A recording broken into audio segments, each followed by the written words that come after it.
Hello, I'm JWJ50 and welcome to my first video for the Elder Scrolls Online. In preparation for the stream tonight, I thought I would take some time to show you all what builds we'll be running while we farm out sets for theory crafting. What I will be using primarily today is my Magicka Dragonknight. The build I will be running is my PvP gear with the PvE ability bars, as we shouldn't need to run any dungeons, and as such, the Minor Slayer buff from my Infallible Aether won't work. Firstly, I'm going to show you my PvE setup. We are running 5 Burning Spellweave, 2 Martial Knowledge, and 3 Infallible Aether. The only reason I am running the Infallible Aether and Martial Knowledge is because I have not gotten the Somerset chapter yet. As such, I am not able to go out and grind the Mantle of Ceruria, which would definitely be a better set for this build. If you have access to that, I would highly recommend running that instead of the Martial Knowledge and Infallible Aether. As far as our monster sets go, we have 3 main choices we can look at. We can run these Falcon Scoria, or we can run Grothdar, or we can run the Zon. Personally, I prefer running Grothdar for ad clearing and general content clearing, but when I'm going against bosses or running trials, I tend to use the Falcon Scoria, as I feel it's a little better in those boss fights than the Grothdar set is, because I don't have to get quite as close into those AoEs. Next, we are going to look at skills. So for our front bar, we are running Flame Lash, Burning Talons, Burning Embers, Inner Light, Volatile Armor, and Fiery Rage. For the back bar, we're running Blockade of Fire, Engulfing Flames, Eruption, Inner Light, Molten Armaments, and then we're running Ferocious Sleep. You could very easily switch the Ferocious Sleep to the Standard of Might. I think it technically will give you a little bit better damage in the long run, but I prefer the Ferocious Leap for those situations where there's a lot of adds. It's fairly cheap ultimate. It gives me a nice damage shield, so I tend to use that to help me out with those when I'm getting just swarmed by a large group of adds. That knockback's not too bad either.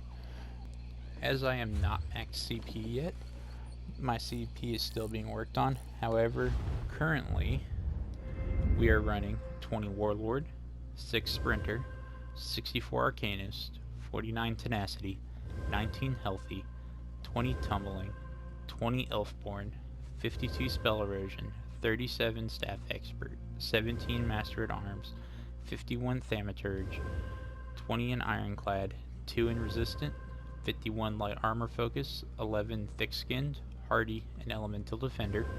We are also running 72 into Bastion. Now you might ask, why am I running 72 into Bastion when I am not running a damage shield on my skill bars?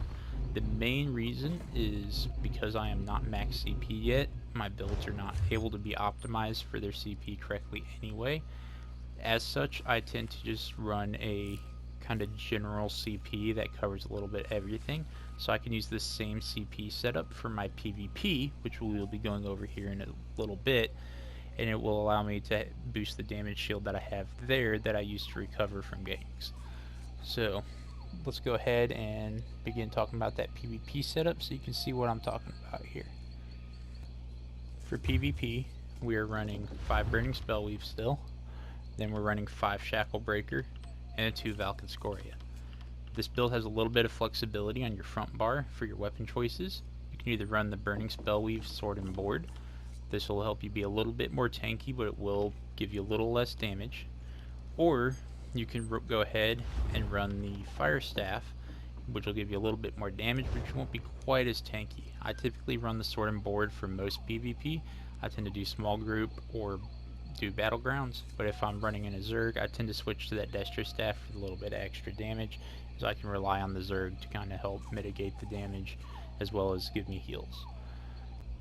For our skills, we are going to be running Flame Lash, Fossilize, Burning Embers, Engulfing Flames, Volatile Armor, and Ferocious Sleep on the front bar.